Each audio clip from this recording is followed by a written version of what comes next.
Welcome back to my channel. For those of you that don't know me, my name is Saskia and I am about to start a postgraduate course. Basically, did a very similar video, did the same video for undergrad, did it twice. So I did the first video, I went through, you can tell what it is by the title, it's DSA stuff. First video, I think it was my second ever video, I basically just went through, I think, a timeline of DSA and then a haul of all the stuff that I got. And then the second video I did, I went through what I got for each section of the report, because each section of the report is like different needs. So it might be like researching, it might be like communication. Hoping I stay in focus. I'm hoping the lighting is not awful because basically new house, it's not working that well. Well, the house is fine, the lighting is not so good. But basically, I am now doing a postgrad, and by that I mean I start in like 6 weeks, I'm not doing it now. And I had to reapply for DSA, so I thought I would go through the timeline, again, just to show you how long it takes. It took me about 3 months, almost, but a lot of that was actually just delivery. Like, delivery took an entire month for some of my stuff. And then the software that I had last time, the software that I got this time, any updates, and then I also thought I would do a very quick mini segment of the support I've already been offered at the University of Nottingham, because in Southampton the disability support I got was, I will say it, lacklustre. And yes, I didn't have my official autism diagnosis back then, but I don't know how much that, no, actually I think that would have changed a lot, because Jesus Christ was they ableist. One lecturer, although everyone backed her, so actually, whole department, babe. So I thought I'd very quickly go through the end, the support I've been offered by Nottingham, because it's a lot better than what I got at Southampton. So we'll start with the timeline, and basically this goes from May to July this year. On May the 1st, I applied for my disabled students allowance. It was definitely a new form of application. I didn't do anywhere near as much of my first application. I think I literally just ticked a box that said, yes, I have a mental health condition, and then I sent off all my evidence. And I feel like that was it. I could be lying, but I really don't remember doing this much. I had to do a really big orange form, which I honestly don't know if it was for disabled students allowance or student finance. I think it was for disabled students allowance, because my student finance was like approved and sorted, but my disabled students allowance wasn't. And it was a really long form, and it was pretty much the same as what you do for student finance. Well, I think it was more than what I did for student finance. It was a bit confusing. And then basically on May the 11th, they sent it back to me because it was incomplete. Because there was a section that said, oh, get your university to fill this out. And I was like, well, I'm not there. But it also said, like, if you don't want them to, you don't have to. But if I didn't want to, I still had to contact them to confirm my place or something. I was a little bit confused. But it was then approved on May 31st. So basically, had I done it right, had I figured out what was going on, it could have been approved in 10 days, but it did take 20 days. On June the 6th, 31st, it was approved. However, it was just approved off all of the old evidence. Like, on my new form, I did tell them I have new disabilities. I did give them new evidence of these disabilities, but they didn't, I don't know, it feels very much like they didn't read it. Because on June 6th, I was then approved off the new evidence. Like, I had to re-message them and say, no, there's new evidence, did you look at it? Like, I got the approval letter and it just said, you've been approved off of blah blah blah, and I was like, well, where's autism? Where's hypermobility? Where's the stuff I actually applied for? Because like, had I not got new diagnoses, I don't think I would have applied. Or I would have applied, but it would have been a very quick process because there would have been nothing new that I needed. I would have just wanted insurance on my laptop and printer again, and maybe printing credit. Like, I don't need anything new.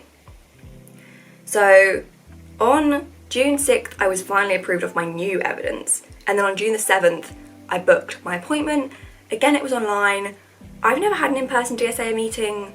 I actually don't know anyone that has. I don't think they are in person, but I know that when I signed up for mine in first year, it was like, oh, because of COVID, it's online. But I would hate the idea of going in person to do it, because it's honestly, it's a 20-minute phone call. I don't need it. It's like with PIP, why would I travel when you could do it on the phone very easily? So yeah, on June the 7th I booked my meeting. On June the 12th I had my appointment. Honestly, about 20 minutes. It was with the same person I had for my first year assessment, and I did really like her. She was really nice. She was really understanding because, well, for DSA, they will offer you stuff. They're not trying to like block you from any support like with PIP.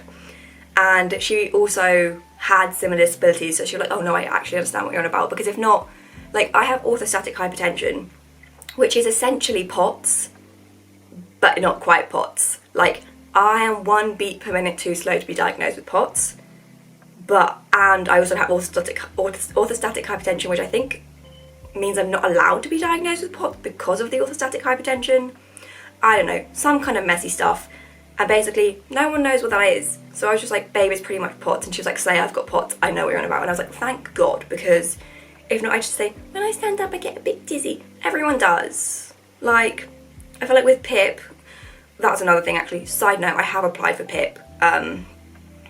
Because I know I am eligible, okay? Even just if I had the autism, I am eligible. I am eligible.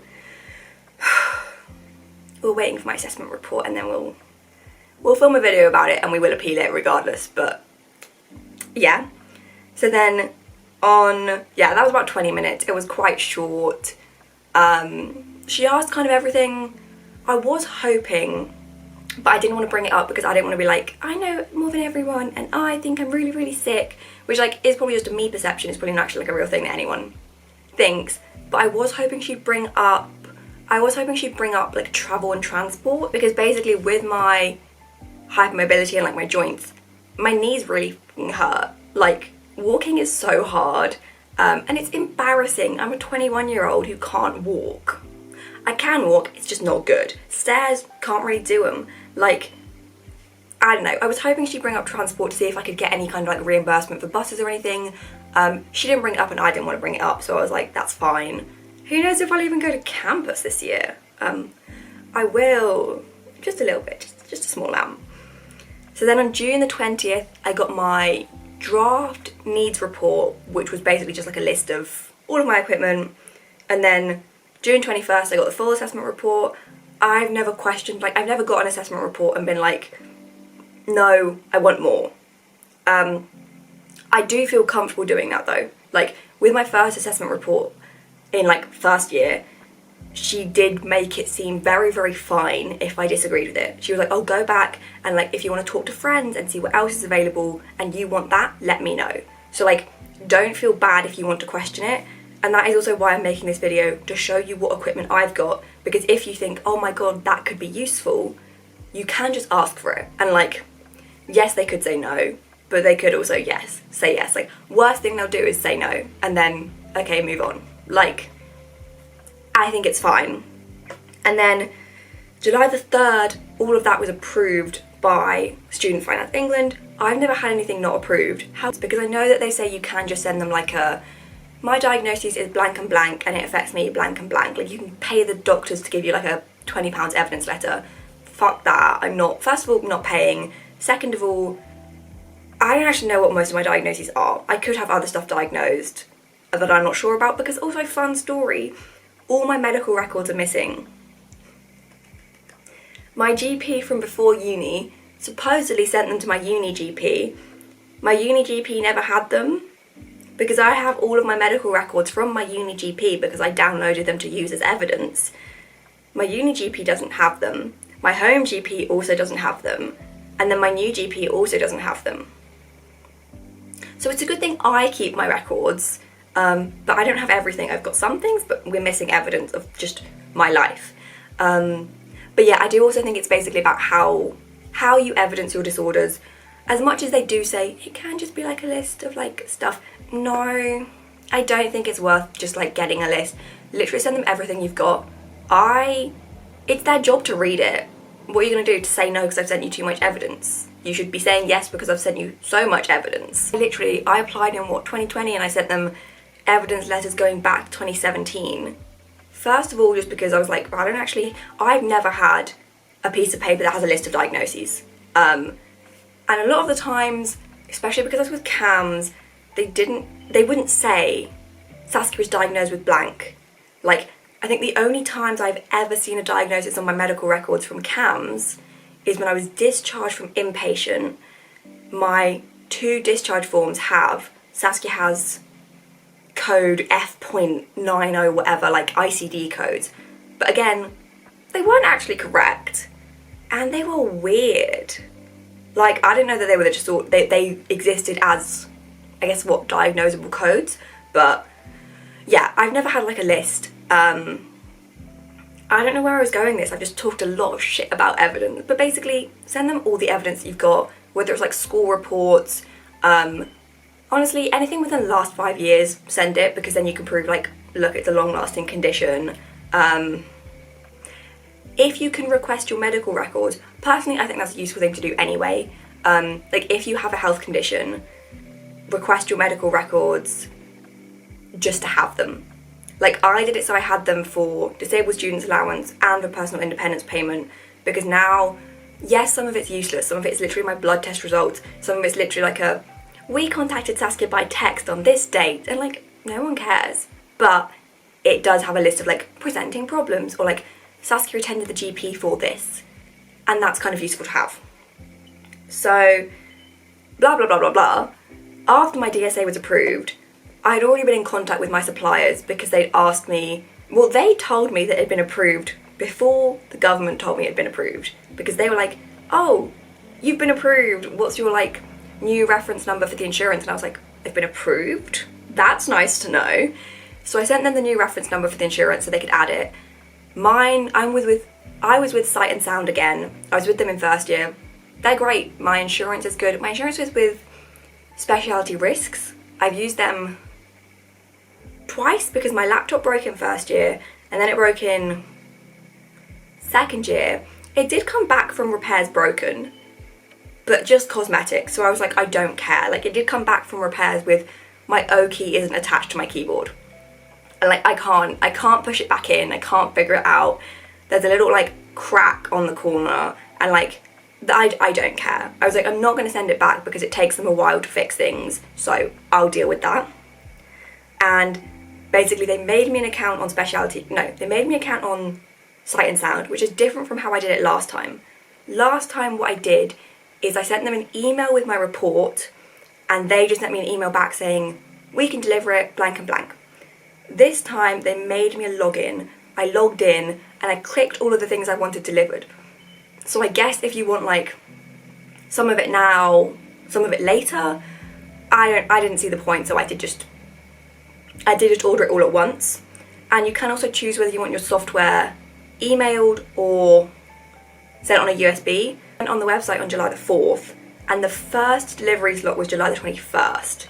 So even if like you get everything approved and you think, I don't need to order it yet, I don't want it yet, no, go check the delivery dates, because you might not.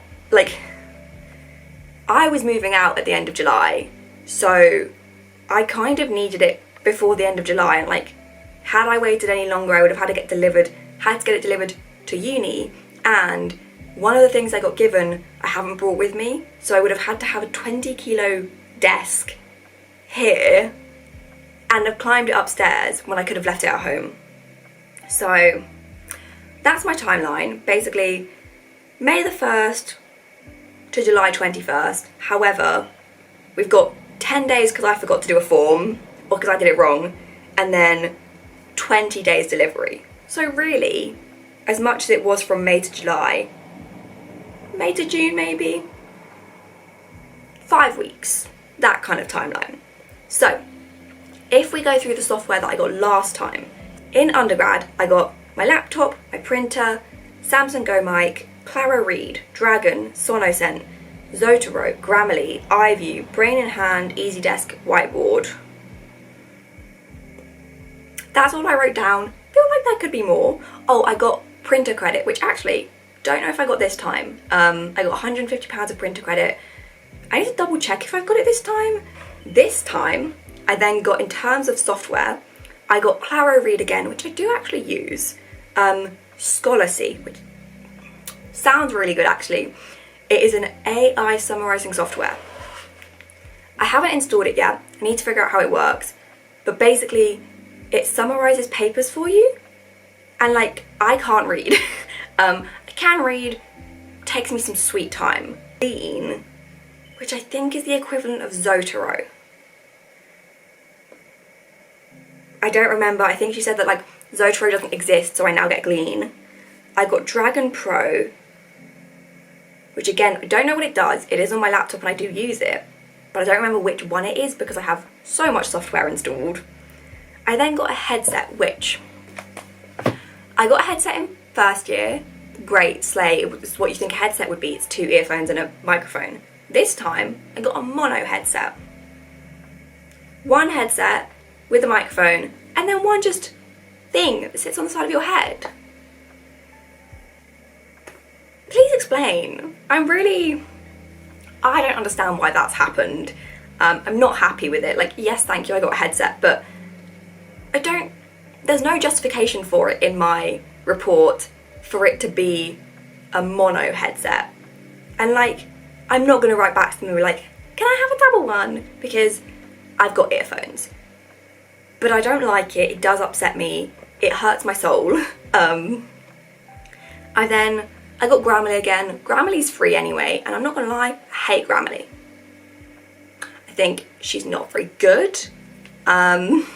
I don't support Grammarly. I support Google Docs spell check, then putting it into Microsoft Word spell check, because Microsoft Word spell check is better, but Google Docs keeps me on the right flow. I then got a laptop stand, which in my head, a laptop stand would be boop, boop, laptop, you know? However, it's not. It's more of one of those, you know how some people like, so your laptop's normally like this. It basically tilts it towards you. And my laptop has a 180 flip screen thing, which is great, love that. I didn't realise that some people's didn't. And like, I've been looking at someone's laptop and I'm trying to like push it back and it's like, no, and I'm like I can't see. I don't know how much I'll use it. I do currently have my laptop sat on it because it has a setting where it just kind of slightly lifts your laptop on a slight angle, or you can then like push it up and increase the angle. So I've currently got it on the smallest setting, which I do just enjoy having it like slightly elevated. Also all of my software was kind of for the autism. However, I think none of the software was new. I would have got software without the autism diagnosis. The laptop stand is for hypermobility and orthostatic hypotension. I then got a touchpad. A touchpad is essentially a mouse that's flat. Incredible, very fun. However, slightly small.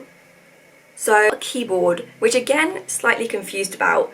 I think she mentioned it because she was like, you'll need one for your monitor, but my monitor is attached to my laptop. And also the keyboard that I was supposed to get in my original report was like a scissor keyboard, is that what they're called? So you can like bend it out, bend it in, so it's easier on the wrist because I have a lot of wrist problems. The keyboard I got is just a regular, like it's the exact same as the keyboard I got when I bought my iPad. It does feel nicer, it's a bit smoother, but I don't know why I would need a separate keyboard. Is it like if I have my laptop up on the laptop stand and I want the keyboard down? I'm not entirely sure about that one, but it's a nice keyboard. It's again not what was in my report, but it is a keyboard. Then I got the most chef's kiss, best thing I got, 21-inch monitor. I have never looked at like when I'm doing work on my laptop and thought, wow. Never thought like, wow, I'd love a monitor, I'd love another screen. But now that I've got one, Jesus Christ, my life is better. Like, there are moments in life when I want to have 3 tabs open and I want to have a 3 split, but that's too small. What I now do is I have my monitor is on my left-hand side, my laptop is in the middle, my monitor will have a movie, a TV show, a YouTube video, my background watching, and then my laptop has any work on it. It's also really helpful for tutoring. I have the slides on the monitor. Love my monitor. I honestly thought that the monitor I got would be politely shit, in the sense that you're getting it from the government. You know, I thought it would be a basic kind of monitor, like a crappy kind of old TV screen thing. No, it's literally explicitly a gaming monitor. it's very good. I love her. That was actually not for autism, that was for, like, the touchpad, the keyboard and the monitor are for physical health problems. They are for the hypermobility and the orthostatic hypertension. The monitor I think was more for orthostatic hypertension because Jesus Christ, I can't pay attention to things, it hurts my brain. I got a little USB hub, which basically, thank God, because everything is USB connected. My mouse, my camera, my keyboard, my touchpad, my headset. That's like 6 USB connections for a 3 USB laptop. And like, what if I want to attach an actual USB to it as well? My storage drive, so much. At least my monitor is a HDMI cable. Although with my monitor it did come inside styrofoam, is that the one? The squeaky one? Genuinely cried when I got it because I couldn't touch it and I couldn't open it. And then when I got here to Nottingham, I did not let my mum leave until she had got it out for me because I couldn't do it, I couldn't touch it. So love the monitor, but the packaging was not autism friendly. Even with my earbuds in. Also, I got Loop earbuds, absolutely love them, incredible stuff. But like, even with those in, the emotional pain that I felt was quite a lot. I then got a specialist mentor. Those are the equipment-based things that I got. I think that's quite similar to what a lot of people get. So that's my video. Hopefully the lighting and the focus wasn't too bad. Ring light is incoming, but I feel like this isn't the worst. The background can maybe do some work, but I think it's okay. I also think I'm actually kind of a fan of this top. I originally wasn't, but I think she's kind of cute. So yeah, thank you for watching, and apologies for my last video. That would have been a room tour, but Jesus Christ, the lighting was bad, and I wasn't in the mood. I'm in the mood now though. I've had a great time. I've been planning a lot of YouTube videos, which sucks because I can plan them but can't really film them because the lighting is not quite on, but I've been doing it anyway.